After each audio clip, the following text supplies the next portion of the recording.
എന്നെ സ്നേഹിക്കുന്നവൻ എൻ്റെ വചനം പ്രമാണിക്കും. എൻ്റെ പിതാവ് അവനെ സ്നേഹിക്കും. ഞങ്ങൾ അവൻ്റെ അടുക്കൽ വന്ന അവനോട് കൂടെ വാസം ചെയ്യും.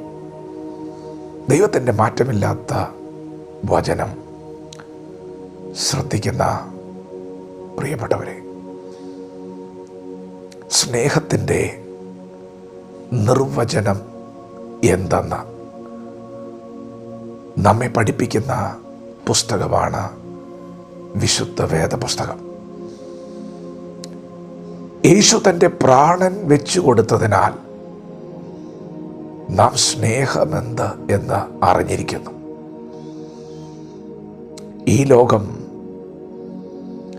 നമുക്ക് നൽകുന്ന സ്നേഹമാണോ കാൽവറിയിൽ യേശു നമുക്ക് നൽകിയത്? ഈ ലോകത്തിൽ നാം കാണുന്ന സ്നേഹം, നമ്മെ ഒരാൾ സ്നേഹിച്ചാൽ നാം അവരെ തിരിച്ച് സ്നേഹിക്കും. അതിലപ്പുറമായ ആഴമായ ഒരു സ്നേഹം ഈ ഭൂമിയിൽ നമുക്ക് കാണാൻ കഴിയുകയില്ല. സ്നേഹിക്കുന്നവരെയാണ് മനുഷ്യർ തിരിച്ച് സ്നേഹിക്കുന്നത്.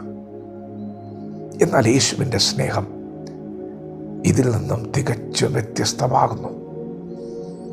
യേശു കർത്താവ് ഈ ഭൂമിയിലെ സകല മനുഷ്യർക്കും വേണ്ടി ഈ താണഭൂമിയിലേക്ക് വന്നു. നാം മരിക്കേണ്ടതിന് പകരമായി നമുക്ക് വേണ്ടി അവൻ ക്രൂശിൽ മരിച്ചു. പ്രിയപ്പെട്ടവരെ, യേശു നമ്മെ എങ്ങനെയാണ് സ്നേഹിച്ചത്?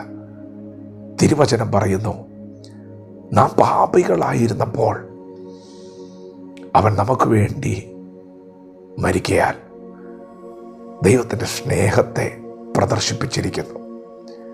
നാം ശത്രുക്കളായിരുന്നപ്പോൾ, ദോഷികളായിരുന്നപ്പോൾ ദൈവം നമ്മെ സ്നേഹിച്ചു. ഈ ഭൂമിയിൽ അങ്ങനെ ഒന്ന് നമുക്ക് കാണാൻ സാധിക്കുന്നുണ്ടോ? പാപിയെ ആരാണ് ഇവിടെ സ്നേഹിക്കുന്നത്? ആരുടെയെങ്കിലും ജീവിതത്തിൽ ഒരു കുറ്റം കണ്ടാൽ അവനെ വിധിക്കുന്ന ഒരു പ്രവണതയാണ് നമ്മുടെ ലോകത്തിൽ നാം കാണുന്നത്. എന്നാൽ യേശുവിൻ്റെ സ്നേഹം നമ്മുടെ പാപം ചുമന്ന് ആ തെറ്റ് ചെയ്തത് അവനല്ല, അത് ഞാനാണെന്ന് പറഞ്ഞ് നമ്മുടെ കുറ്റം സ്വയം ഏറ്റെടുത്ത സ്നേഹമാണ് കാൽവറിയിലെ സ്നേഹം. പ്രിയപ്പെട്ടവരെ, യേശു നമ്മെ അത്രമാത്രം സ്നേഹിച്ചു.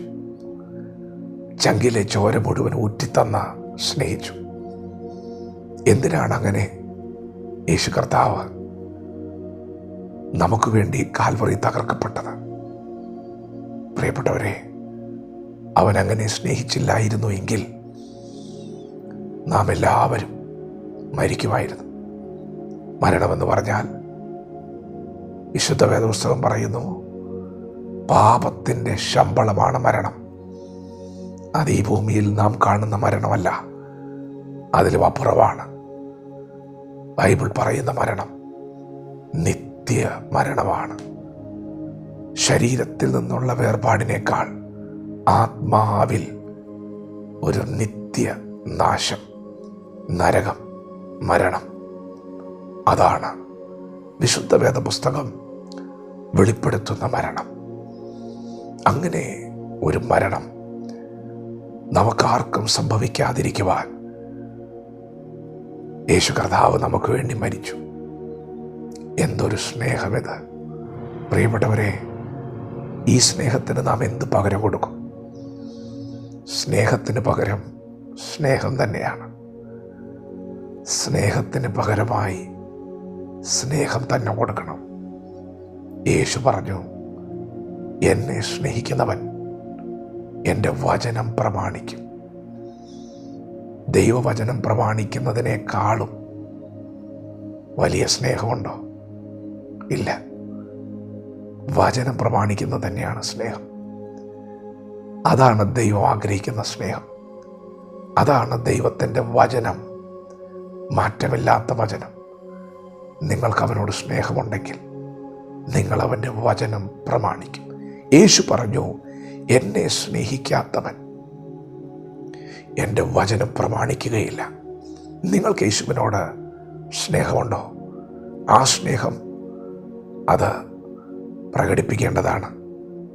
അത് വെളിപ്പെടുത്താൻ അവൻ്റെ വചനം പ്രമാണിക്കുക എന്നല്ലാതെ മറ്റൊന്നും അതിന് പകരമാകത്തില്ല. പ്രിയപ്പെട്ടവരെ, എന്താണ് അവൻ്റെ വചനം?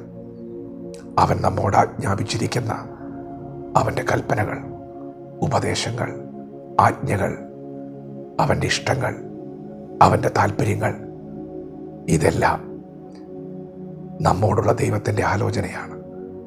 നിങ്ങൾ തിരുവെടുത്ത് തുറന്ന് വായിക്കണം. യേശു നിങ്ങളോട് ആവശ്യപ്പെടുന്നത് നിങ്ങൾ ചെയ്യുമ്പോൾ നിങ്ങൾ അവനെ സ്നേഹിക്കുകയാണ്. ദൈവവചനത്തോട് പ്രതികരിക്കാം. നമ്മെ ഓരോരുത്തരെയും ദൈവം ഈ പകൽ അനുഗ്രഹിക്കുമാറാകട്ടെ. ആമേൻ.